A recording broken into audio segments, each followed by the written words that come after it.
Stacey. Great. So I'm going to briefly introduce KG before she introduces her own work. So based here in Montreal, KG Guttman is a graduate of the PhD Arts program of Leiden University and the Royal Academy of Art in The Hague.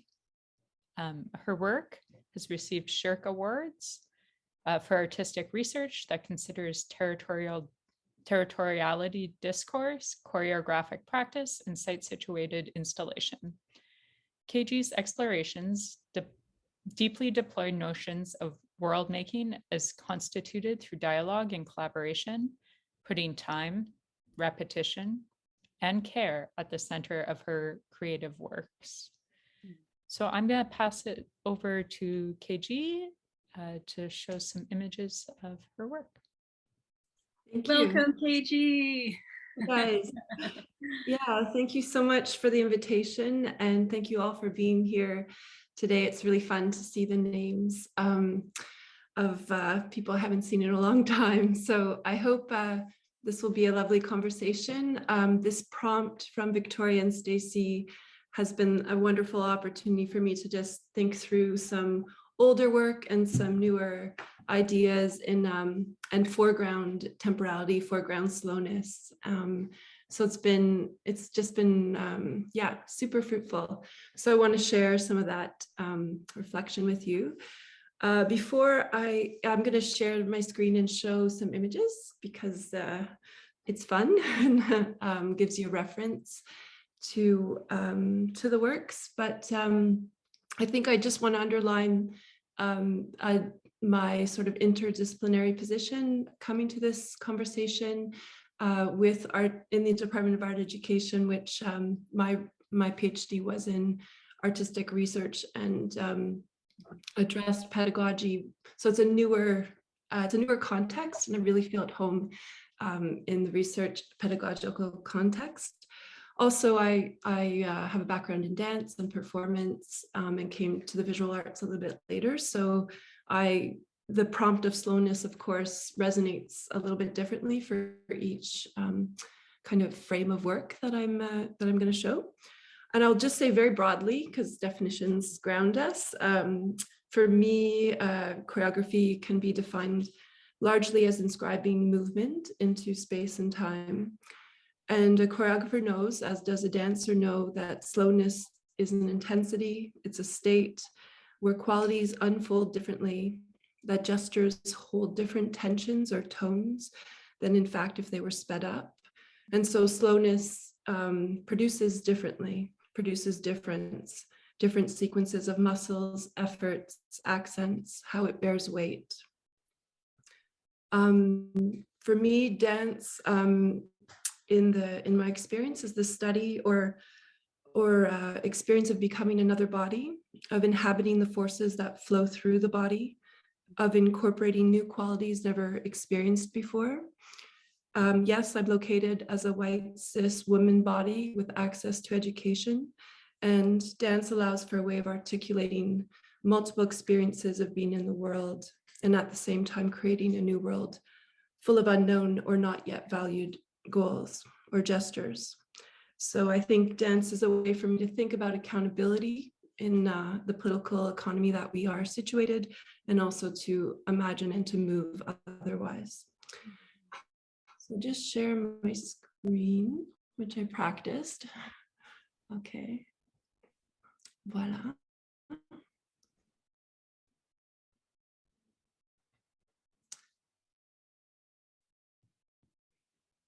I decided to begin with an older work that some of you may or may not know, 2005. It's entitled Elapse 1 and 2. And it was on the occasion of my 30th birthday party, where I invited people to the studio for my birthday to have a drink and some food on the condition that they return the next day and repeat the party. Repeat what they wore, repeat what they ate, repeat what they, said and did. So I thought I would start with this work because the experiences of the two parties were incredibly different. The first one had this kind of insouciance, like the tempo was really quick and the impossibility of repeating was joyful. And there was a lot of improvisation, humor, complicity. Whereas the second party had a kind of melancholic orientation, a waiting. There was a lot of gaps and holes, and it turned out oddly to be longer than the first party, despite Beth's efforts.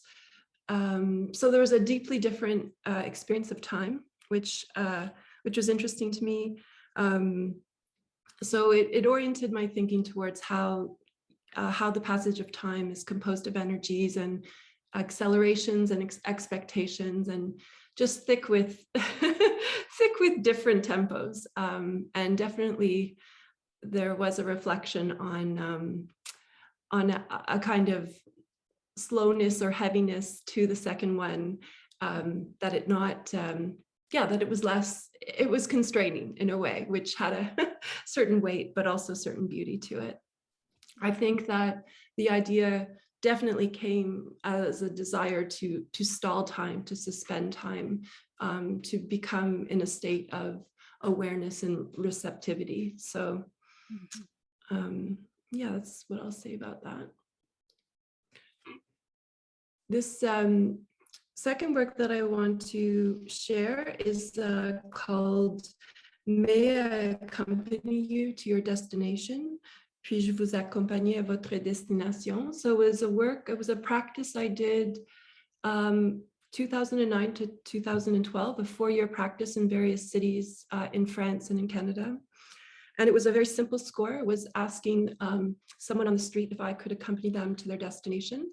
And the public space was sort of my safety net. I never went inside someone else's apartment. And I'm thinking about accompaniment as a state of receptivity where I'm trying to inhabit the rhythm of someone else and their pace, and an active way of holding a space of listening so that there's a flow of time. And I had very little control over the walk. Some were 5 minutes, some were a couple of hours, and it was a lot of work of following.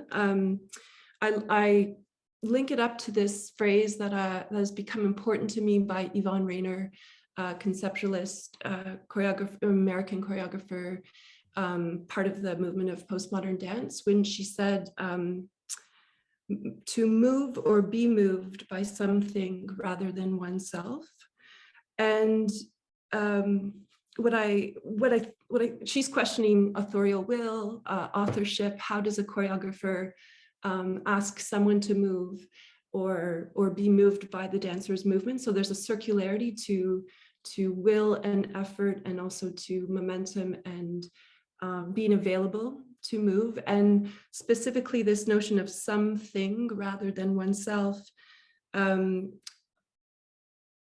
is a kind of gesture towards something beyond the individual. The something are like energies taken together and moving us forward. So in this case, the accompaniment, I don't know if my energy made someone else walk a bit more, or there's a kind of collectivity to the work of accompaniment that moved me and perhaps moved the other person.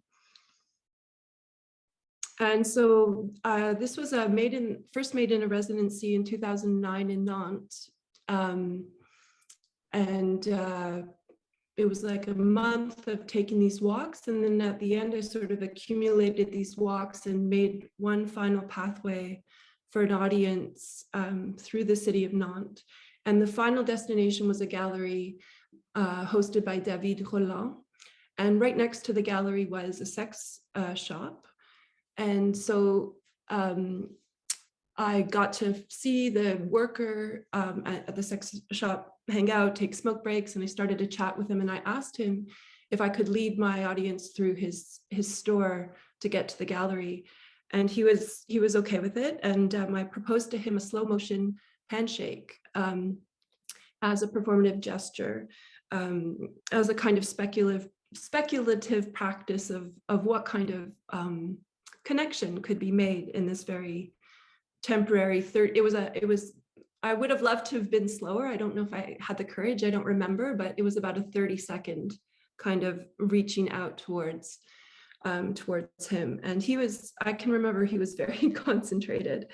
And so I think about how slowness always operates in multiple temporalities. In this case, the temporalities of a rather heteronormative sex shop with ways of displaying embodiment that are have their own timings, and I wasn't trying to go against those representations and those felt ways of generating excitement. I was just trying to work with them and maybe become maybe resist or expand them, but it was a very kind of minor intervention or gesture for me. The next work that I'm interested in sharing through the kind of back and forth for this talk with Victoria and Stacey, the concept of care was foregrounded for me, and it's true that it's completely central to what I do, in the sense that my work is mainly collaborative, and I always think about who I'm inviting to the table, and how and what agency and responsibility do I have if it's a project that I've initiated. But care for bodies was something that really shifted only rather recently in 2016. My background is as a dancer, like rest and restorative times and care of the body were always kind of oriented towards the next performance, and not so much a reverence for one's own vital forces. And so care of the body was actually shifted when I started to work with older adults. And this is a slide of a duet that I did with my father in 2016. And it's actually a rehearsal that we had to try and rework a duet that we had done in 1998 together. And so his body 20 years later, he's 86 in this slide. You know, his limits in terms of energy, in terms of range, in terms of speed, his balance, we decided he would sit instead of stand in the original duet.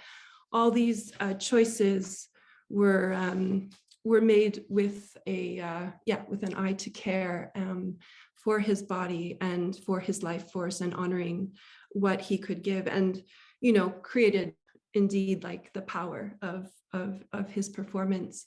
So it was performed in Toronto at the University of Toronto in Mississauga in a conference context, and the title of the work was called "I Asked the Audience to Close One Eye." So the piece was a mix of dancing excerpts, storytelling of my experience with sperm donors, an interview with a friend who was a lawyer, and a somatic score at the end of the audience, at the end of the performance, asking the audience to close one eye and experience light and darkness at the same time. So it also kind of birthed a desire to care for the audience and their somatic experience, and not just the performer's experience.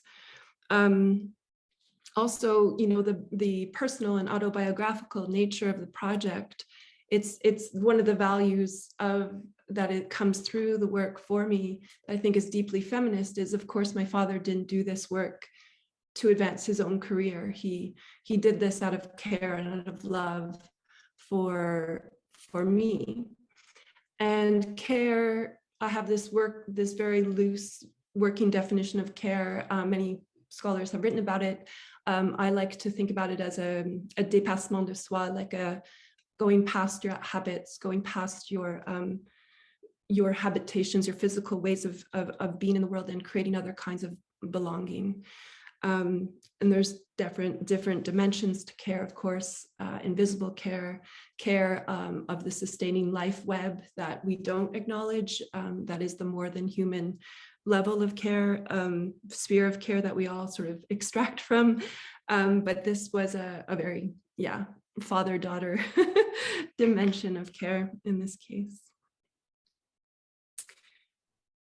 In 2015, I created a work in response to an invitation from Viva Art Action, the performance festival here in Geojaga, Montreal.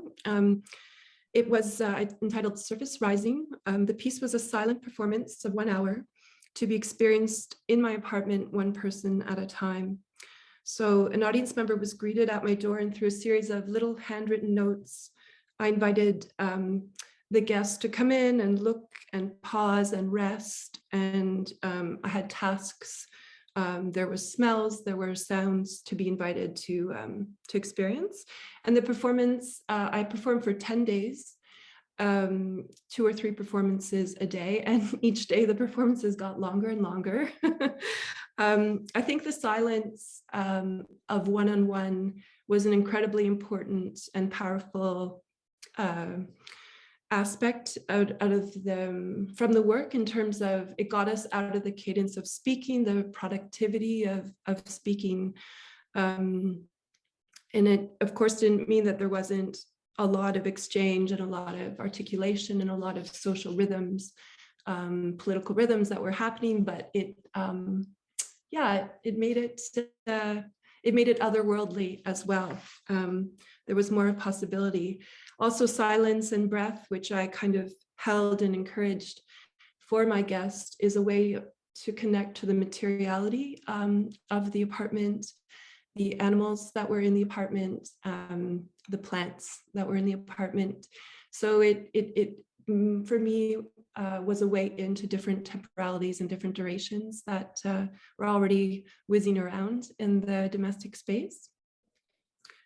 It was specifically kind of engineered for a very fast-paced beginning with lots of tasks and little notes, because people came in the door with a kind of, well, first of all, with a real estate gaze, like a kind of calculative political economy. What kind of apartment are we in? What's the nature of the stuff? And then slowly I stretched out the time of each gesture and task. I would leave the guest alone for a little bit of time. And so the pacing of the work became more and more, let's call it, dilated. And my own work with breath and my own trying to hold rhythm, but also accompany the person where they were at, I think created like, a bit of a calming of the nervous system, a more receptive state. People told me afterwards that they were seeing color and experiencing fainter sounds and more sensitive to change than when they kind of first walked in the door.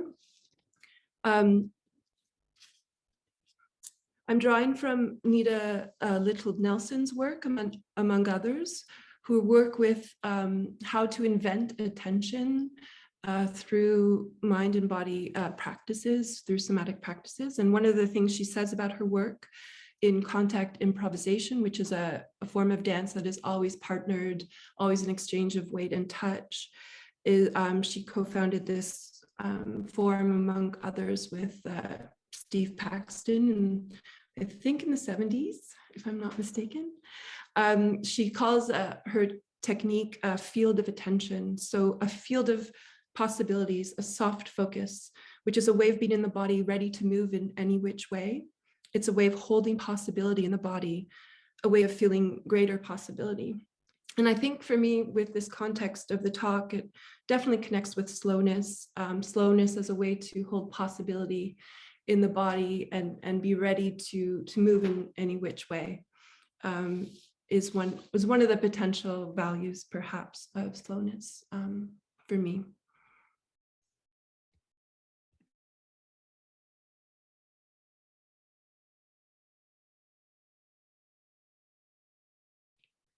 So the performance had a very simple trajectory. The guest walked in the front door and exited the back, had one of those classic railroad Montreal apartments. Then played with the ancient tensions of this stranger home and the ancient roles of guest and host. It questioned territoriality and coloniality of Montreal, Geojaga, and who has the right to be at home. At the end of the work, I leave the apartment and give a note to the guests that they may stay for a while, and that's for the guest to resolve how long they stay for. Part of my work was to get involved in very ordinary tasks in the apartment, and then to pause or to slow down my movement so much so that movement became imperceptible. So I was sort of suspending efficiency or suspending the logic of the room. And this made me kind of realize that my slowed down embodiment demonstrates a deep connection to social, economic, and political forces that habituate rhythms and conform the body and its possibilities to the site, a body closely bound to the world of Western progress and production, felt even inside of a domestic space. And so my slowing of time is a gesture that is as an attempt to open up some new world, some new purpose, some new world, some new rhythm. I think in retrospect, the fact that the guest came in and started to navigate the apartment on their own and started to touch objects. I had a few tasks of holding objects to experience the weight and surface and temperature. So touch became very foregrounded in the work, and that has carried over into my more recent work.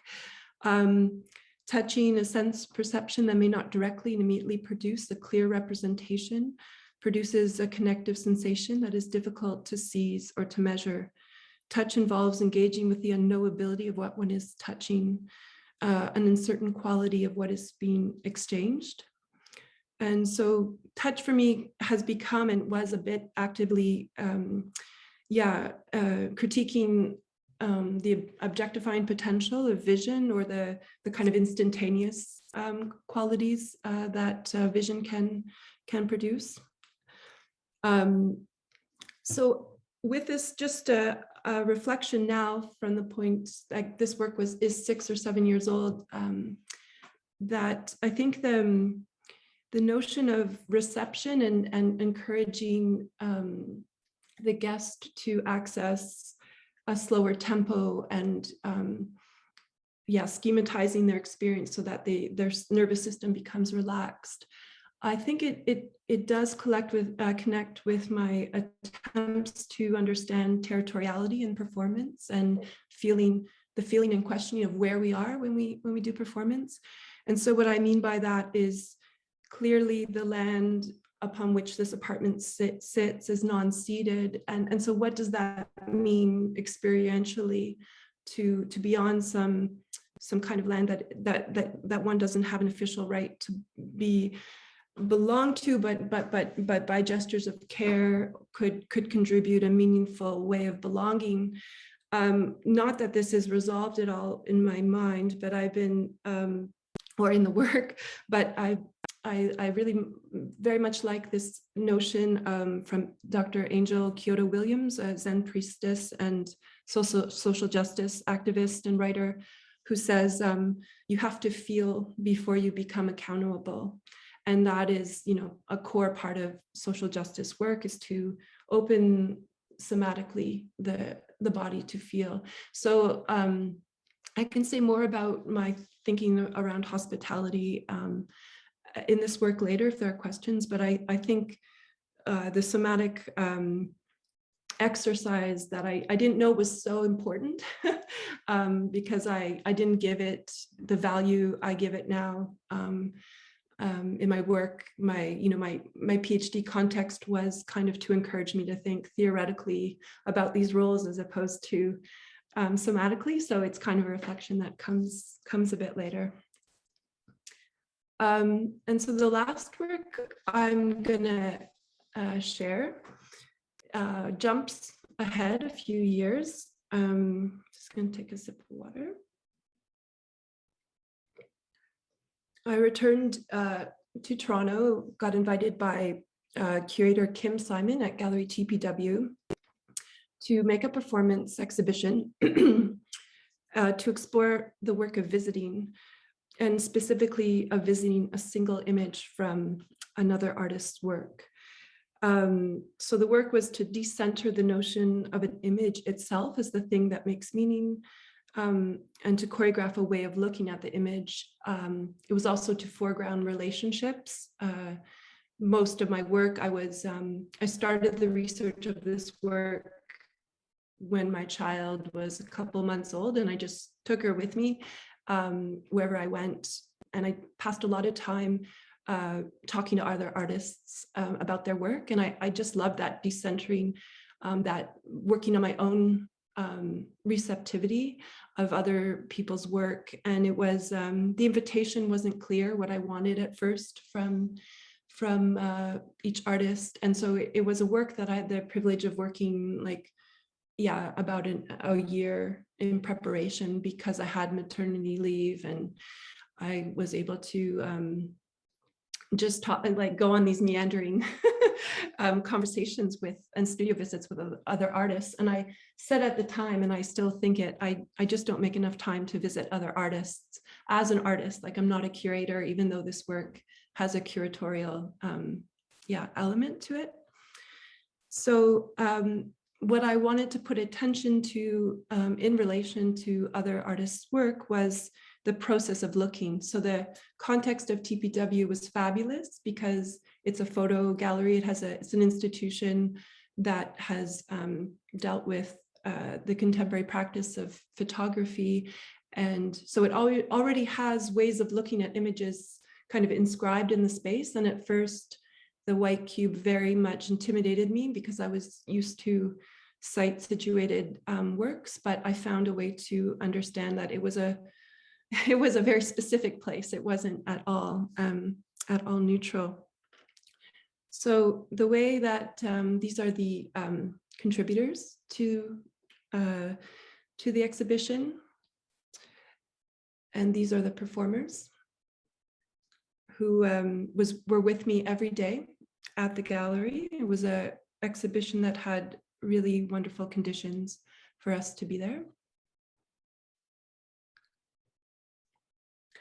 At the entrance to the exhibition, can you still hear me? Because I got a message saying, yeah, good, okay.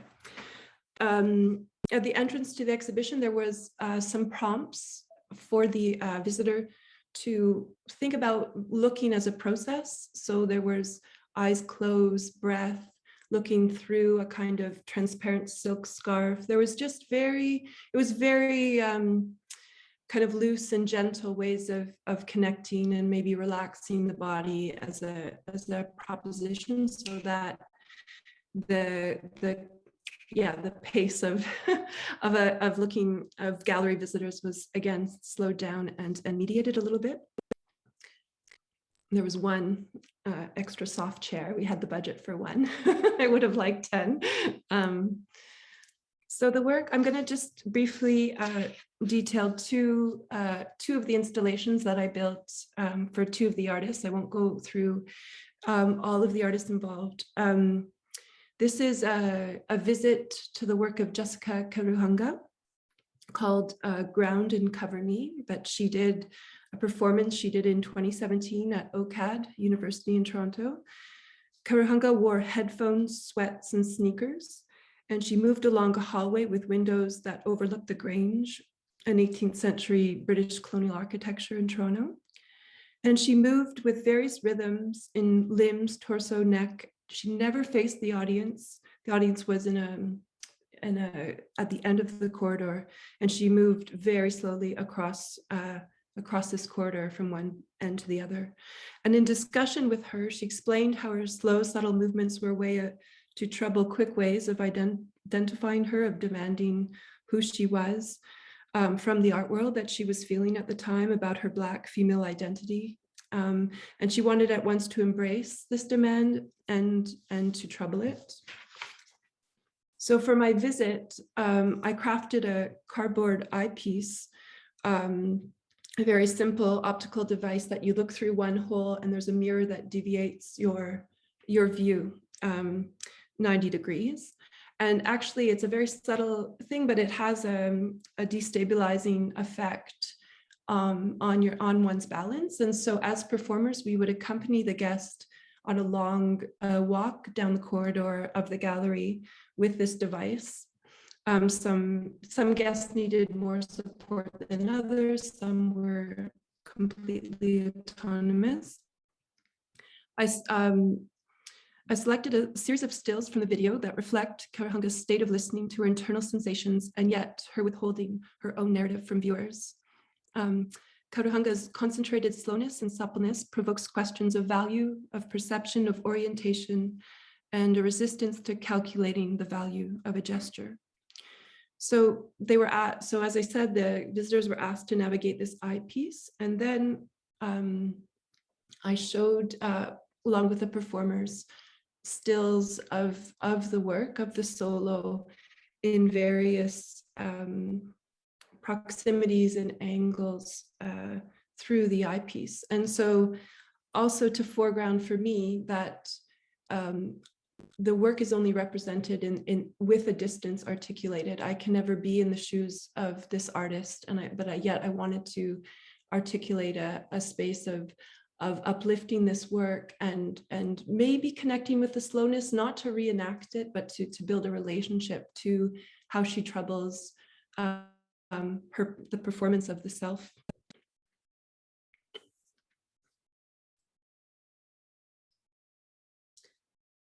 And the final work in the exhibition that I'll share today is from Joshua Vettevelu. His work, their work, sorry, Fort da, here, there in German. So the artist in this original work, they're throwing rocks in a body of water, wearing their father's shirt. This shirt is one that their father would have worn in Sri Lanka when they were approximately Vettevelu's present age. The image of the documentation is an ongoing practice of Vettevelu's. It's felt, it's spontaneous. They do it often when they encounter water. So I wanted to kind of echo that, that vitality, that impulsiveness. The visit begins with an exit of the gallery, and I drew 3 pixels from the background, the middle ground, and the foreground of their original image. So the sky, the water, and the sand, and the performers asked to run different lengths and bring the pixels to the visitor. And then we go inside, and there's 2 sacks of water, one filled with stones and one filled with water. And the visitor is asked to lie down, and the sack is very slowly lowered onto the body of the visitor and then delicately kind of hoisted back up. And so again, the visitor can stay lying down as much as they wish to, and often this was a place of hanging out. The temporality of each of these visits were really up to the visitor. How much time did they have to offer this experience? I think one last thing I want to highlight here, I'll stop this sharing of my screen, is the aspect of hospitality that kind of runs through this work with this parallel, trying to be parallel and horizontal and give agency to my collaborators and to the performers, which is, it's clear that the work goes, let's say, at the speed of trust, which is another quote from Angel Kyoto Williams, in the sense that the spectator can feel that I have a kind of contract with another artist, that artist has been generous enough to offer their work to be visited, knowing that it won't be a representation of their work, it will be a partial understanding and slice and entry point into that work. And I'm also hosting, the performers are hosting this experience for the viewers. And so there's kind of economy of hospitality, which is also for me a thinking through of nonlinear time, in the sense that the immediate visit of the performer the visitor to the performer is about the activation of what this experience could be in the moment. But it asks questions. How did I get access to this site, to this this work? And it also, develops a new futurity for this work. I know that in discussion with Jessica Kuruhanga, she said, she enjoyed, in this case, letting go of what the work was, so that the work would be visited otherwise. And, that is a gesture of trust, and, felt it was like a long, enduring bed for the work to sit on, let's say.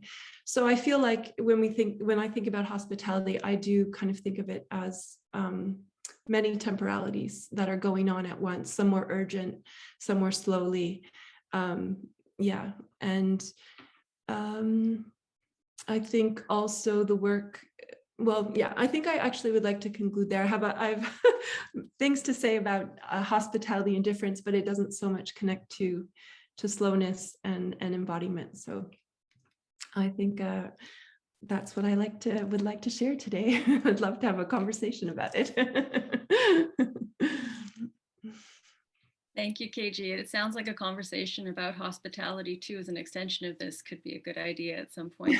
Indeed. Welcome one too. It's really wonderful to see a series of your works over an extended period of time coming through the lens of slowness. I've been following your work for a number of years, and it's a privilege to have this opportunity to see works of yours as you're revisiting them, but also to be thinking through them through this lens that Stacey and I are proposing to you.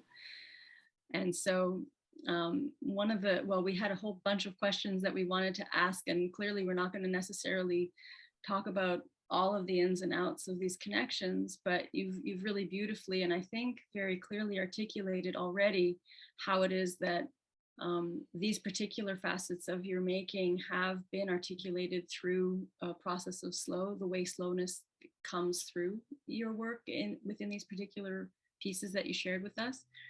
And in thinking about it, thinking through this with Stacey as well, we were wondering about spaces of slowness and care as possibly or possibly not experienced or articulated when you finding yourself specifically in the academic context, which I know you were in but away from, because I think you did a lot of it remotely anyway. So I imagine there was a kind of disembodied being in, but still part of that community. So we were wondering if you do have anything to say to that, but not as separate from the works that you showed and shared with us, because some of those works were actually weaved through your time when you were doing the PhD at The Hague. So was there anything about that experience in the academic context that called for spaces of care? Was it something that you care and slowness that you came in with? Or was there something in that experience that called you to need to carve out that space in that time, and then as connected back to the creative works that came through that? Was it clear how I articulated that question? I think so. Yeah, I think so.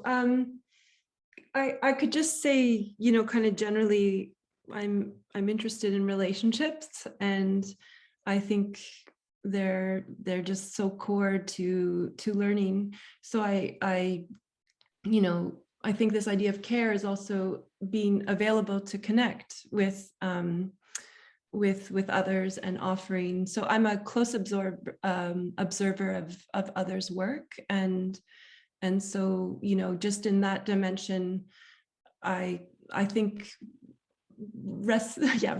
receptivity is kind of undervalued in a way. I'd always try to contribute, I think, to how work is evolving. And you get to see, with the PhD, I got to see people's work evolving over 7 or 8 years, which is, quite a privilege. And so holding memories of that work years before, and trying to offer So I could say that just kind of automatically. I think I sort of, and I held back a little bit, interestingly enough today around, when we speak about embodiment, there's always a reticence to speak about emotion and this kind of like, the body is material discursive. And so the following piece was born out of like a deep loneliness and interest around other people's loneliness, and what kind of valences can I speak about in certain contexts around that, and that desire to connect, and how do I guess different frames of what what is valued.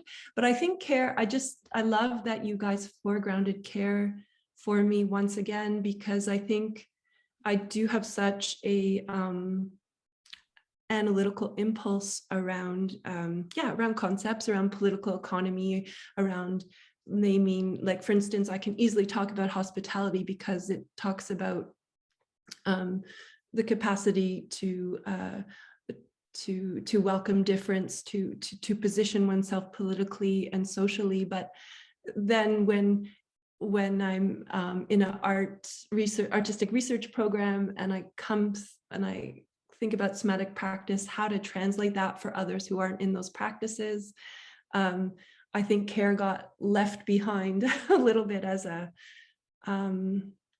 way to communicate how I value stuff. Yeah. It's really interesting. One of the things that struck me about both care, but about something that Victoria and I had been reading, called a book called Slow Philosophy by Michelle Walker, but this idea of rereading, but not as an appropriation of like an idea, but as a way of like slowly connecting one's ideas with the other, and this like very gentle way of kind of getting to know something. And your work really like strikes me as this kind of has this tempo that leaves space for others and leaves space for this getting to know, that I think is really, really lovely. It's not a question, I guess. It's just a comment. But yeah, this like leaving space that you don't always see. I think, again, it could go back to this quote by Yvonne Rainer, like, we have this Western embodiment ideal that we are the agency, and just to kind of invert that and to continually rework how much our movement is being informed by what moves us, and our capacity to notice is our capacity to engage, and those kinds of ways of thinking. Yeah. KG, have you found that in your process of working with institutions, which is to say, well, there's the academic institution, but there's also the art world, and in certain places those intersect, working with curators, working with art spaces, have you found that they've allowed a favorable kind of environment in which to be taking that time and be activating that care? Have you found that you've needed to advocate for that in order to have that happen? So were you coming in and saying to yourself, this is what's valuable to me, so this is how I'm going to do this? And or was that there on the table? Was it something that would need to be negotiated? And it might not be the same across the board. I can imagine would have had different experiences in different situations, but I'm curious about that, how you would navigate that, knowing that this is valuable to you. It is something that you value, which is to say. Well, I don't know if I'm always my best advocate. I mean, I had a residency at a dance production house this year during the height of COVID, and it was a group project, so negotiating a lot of different sensitivities and people who could take more risk than others. Always risk is relative. And so I felt like everyone, I felt the pressure to produce, and had to negotiate what my own feelings of what happened every day in response to those pressures. So Yeah, but I think I'm getting more, like, I think the fact that I worked in off spaces was so I didn't understand the liberty I had until I reflected back and I entered back into the gallery, and there was, limits. Because feasibly I could just work in my own house or apartment for forever. So I wonder now going forward what kind of conditions I'll need and I'll want, and I'll favor, like, yeah, try to make happen for others and for myself. Mm-hmm. But yeah, I need to, definitely skills of advocating need to be developed, as well as the practices themselves. Performance art, and I'm putting you in that umbrella, although I'm not saying you are specifically a performance artist. So performance that happens outside of the more conventional spaces of performance, when it finds itself in not performance conventional spaces necessarily. So museum or gallery. Yes, museums and galleries have performance, but performance is not their main thrust. So the dialogue between gallerists in those spaces, so that. Oh my goodness, where was I going to go with that question? I got caught up in this image in my mind thinking about it. Those are not necessarily the spaces that are most conducive to being supportive of advocating for yourself.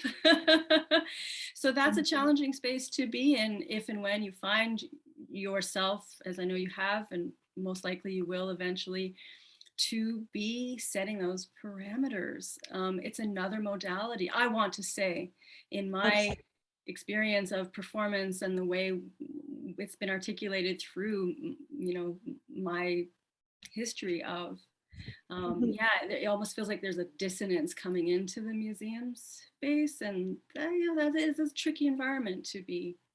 Yeah.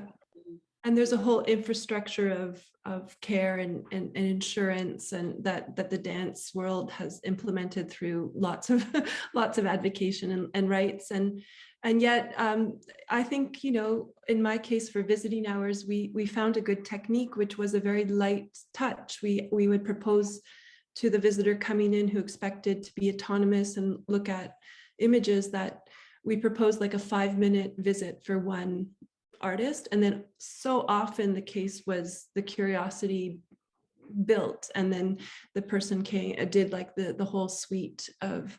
So I think there's also strategies within that to kind of temper the neoliberal like takeaway impulse that we all operate under.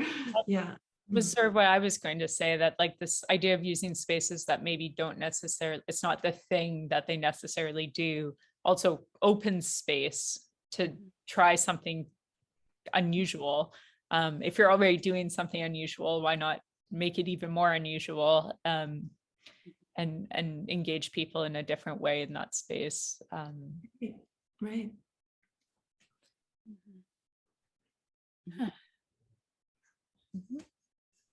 Okay.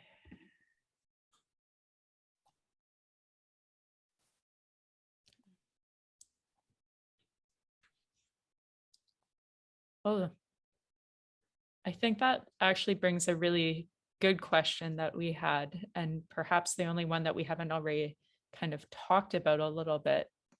Or you talked about it a little bit in your presentation, but how does whiteness and coloniality, or what is whiteness and coloniality when we think about slowness, and how do we avoid like this extraction or appropriation model of slowness? Mm-hmm. I mean, I think it's where it's at to question that, and I don't have any resolved, clarity. Definitely to keep thinking those things together is the work. This kind of what slowness, is a kind of a discourse of movement, of going beyond experience, of going beyond clear, like the kind of epistemological Cartesian clear and distinct model, into into connection, into resistance, into different economies, different weights being exchanged, different values. So I think this idea of trying to, like a colonial impulse, to crystallize and rank white bodies above all other kinds of life is still very present, and still has to be critiqued with all kinds of strategies, and slowness is kind of, I think, one of millions.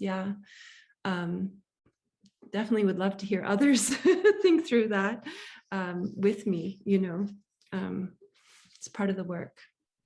One of the things I will say too with my most recent work is that this questioning of vision from an objective distance, so like putting attention to looking as a process that's always incomplete, I think goes along with hospitality. Like hostility arises, when you claim to know what the other is, let's say, and being aware that vision is so toys with what is not seen all the time, and sort of emphasizing in the exhibition that this is a way of seeing with this device, or closing your eyes, like underlying that it's a somatic process that is full of subjective and perceptual error and bias.